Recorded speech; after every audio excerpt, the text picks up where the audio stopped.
Good evening, family. Your welding coach, Black Phoenix, checking in. And today I wanted to talk to you briefly about the introduction to TIG welding.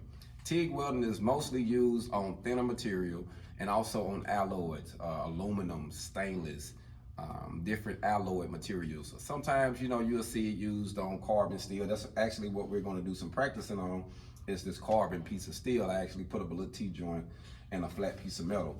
And this program that we have here at the Goodwill Academy, it's a 16-week program, approximately 350 hours. So we just give an introduction to TIG. We would have a couple of students come in and do some flat welds. We don't really get into the T-joints and lap joints, but we will do a few just to get everybody familiar with the process. So if you want to do it on your own or go take some extended classes, you can jump into it and learn more about TIGging. But we do have a opportunity where you can get the introduction.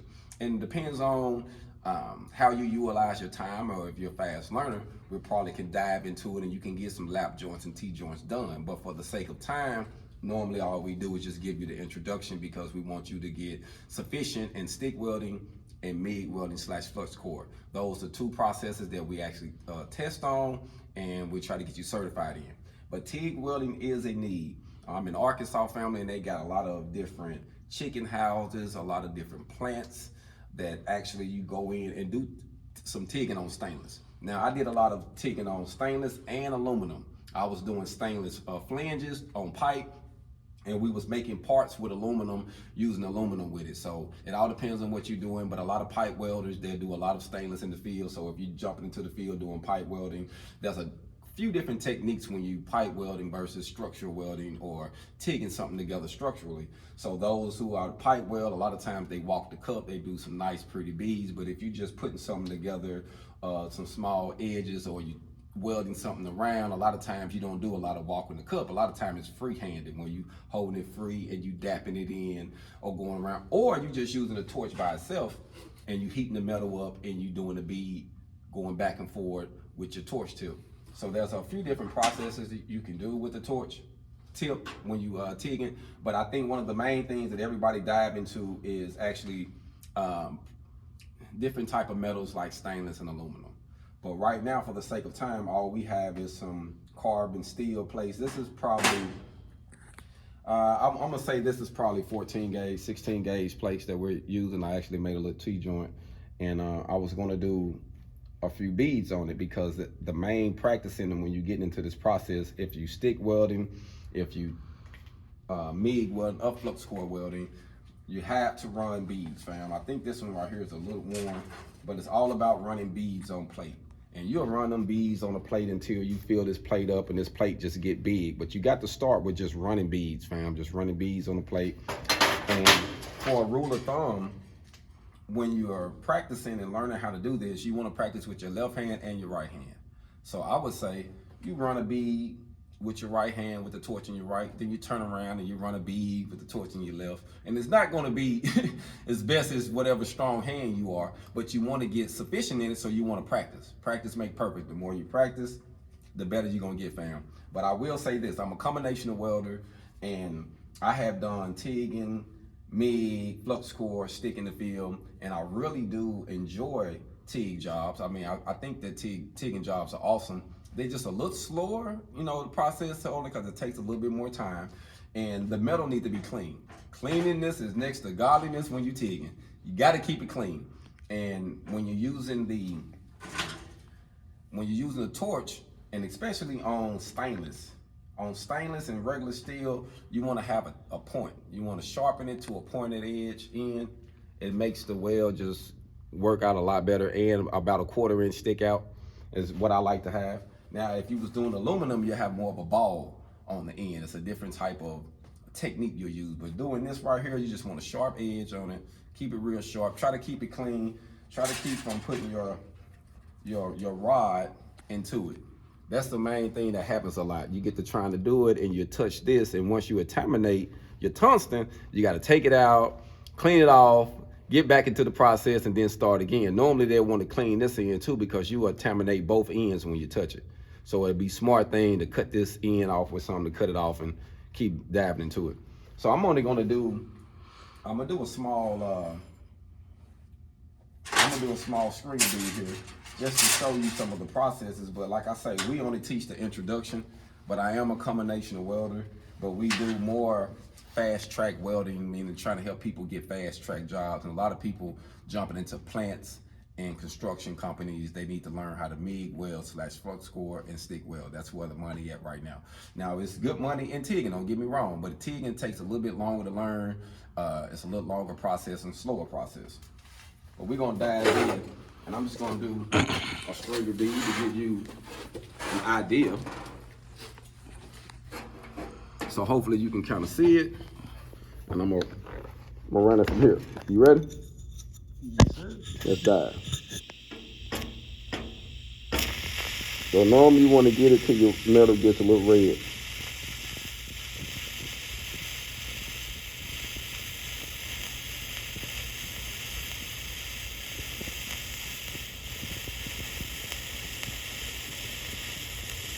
Now this is carbon steel, so it welds a little different. This is stainless and aluminum.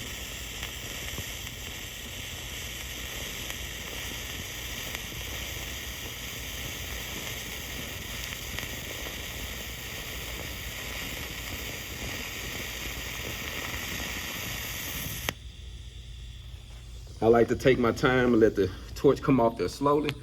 That way you can see that well. But the purpose is practice, family. As you practice, you get better and better.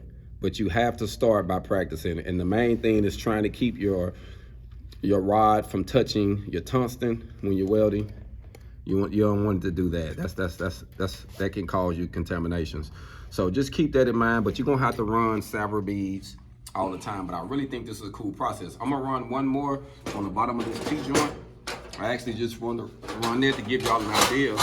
But we're gonna try to run one of these T-joints. I already started, and I got the hot pass in there, so to speak.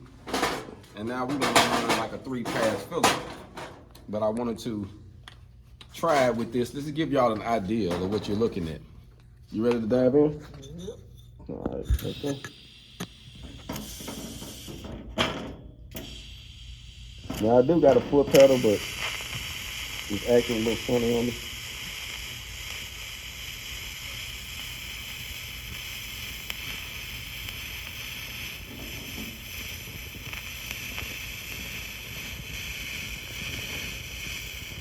Now I will say this, if the metal isn't, if you don't let it get hot enough, the welds will start off kind of narrow and then they'll spread out. So it's a good rule of thumb to make sure the metal is getting hot, or find your proper speed.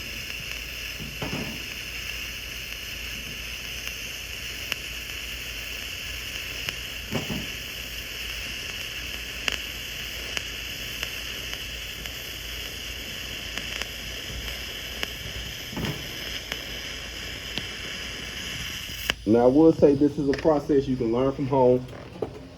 So if you have a welder or something you can use to get it started, you can actually practice this at home.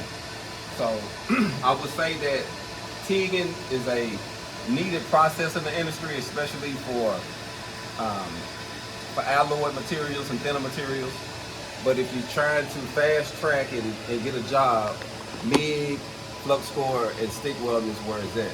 Now, I do want to say this. Like I say, I'm a combination of welder, and I feel like if you're going to jump in it to learn it all, learn everything. That way you can get a bag. If it's slow in this area, you can jump in this area. That area slow, you can jump in that area. That's how I was taught to utilize the welding trade as a whole. But it's going to take a little bit more time with the TIG. It's going to be a little bit more precise. But I really feel if you want it, you can get it. Anyone that wants it gets it. I haven't met a guy that was hungry that didn't get fed yet.